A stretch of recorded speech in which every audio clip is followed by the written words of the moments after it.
Hey, it's Clay, and this will be a video chart on ticker symbol NIO. We will take a look at the 30-minute time frame. Real quick, what do I mean by 30-minute in case maybe you're new to charts? Instead of each one of these candlesticks here representing 1 day's worth of price action, which is what you would normally see, each one represents 30 minutes. So while this here may look like several days worth of time, it's actually today's price action broken down into 30-minute time slices. I like to this time frame. Does a good job of telling the quote-unquote story of the price, and then makes mapping out where levels of support and resistance a bit easier to see. Did this analysis on Tuesday, so that is where the red and then that orange line is coming from. And overall, the chart is still bearish, but the bulls are the bulls are showing a heartbeat, but there's still work to be done. Now, you very well could accuse me of setting the bar pretty low, and I'll admit it is pretty low. But the reason I say that, hey, you know, it's not as terrible as it's been is, well, because the price, at least it just didn't put any new lows today. Like I said, I realized that's setting the bar kind of low. That, wait a second, just because it didn't put in a new low, you're saying that, hey, it's looking kind of good. Yeah, but I mean, let's keep things in context here. What has the chart been doing for literally the past several days?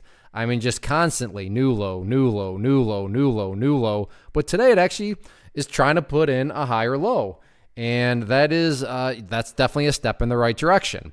Now, does that mean that this is for sure the bottom? I wish trading was that easy. But as of right now, you know, the price is building a base and a foundation, and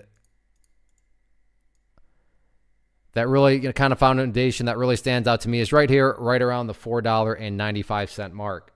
Now, it's not exact. I got to just get this green line or orange line out of there. It's driving me crazy. Too much clutter. There we go. It's not exact, but the premise is that this is kind of a general area of congestion where you can see, yeah, a couple of times the price has gone down below it. A couple other times the price hasn't quite hit it. So this is kind of just the middle ground there. If you want to call it 490, you know, that would be fine. But the general idea is that this area here is seemingly acting as support because there's enough buyers that have shown up. Now, is that going to remain the case? Well, that still remains to be seen. But, you know, definitely, like I said, a step in the right direction. Now, still work to be done. What do I mean by work to be done? Well, I'm just going to focus on only 3 of kind of the to-do items on the list from a work perspective. The first is in the very near term. This area of resistance that I talked about yesterday still needs to be broken.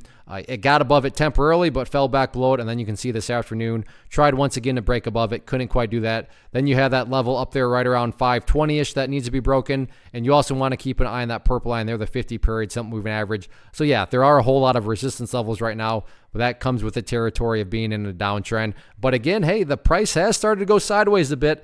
So maybe, just maybe, this is some sort of bottom. We'll see. One of the biggest questions that I get is, hey Clay, how do you find the stocks that you trade? So what I've done is put together a free resource guide where I talk about the tools that I use to locate stocks that I find interesting and think may have potential. So if that sounds like something that could add value to you as a trader, then click on the image that is up on the screen right now and I will email you the guide. The guide itself is very short and to the point, and best part, it's completely free. Thanks for watching the video. Let me know if you have any questions.